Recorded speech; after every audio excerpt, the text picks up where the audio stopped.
ಹುಟ್ಟೋ ಮಕ್ಕಳೆಲ್ಲ ತೂಗು ತೊಟ್ಟಿಲಲ್ಲಿ, ನನ್ನ ನಿಟ್ಟರಲ್ಲ ತಿಪ್ಪೆ ತೊಟ್ಟಿಯಲ್ಲಿ.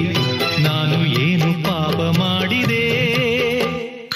ಅರ್ಧರಾತ್ರಿಯಲ್ಲಿ ಅರ್ಧ ನಿದ್ದೆಯಲ್ಲಿ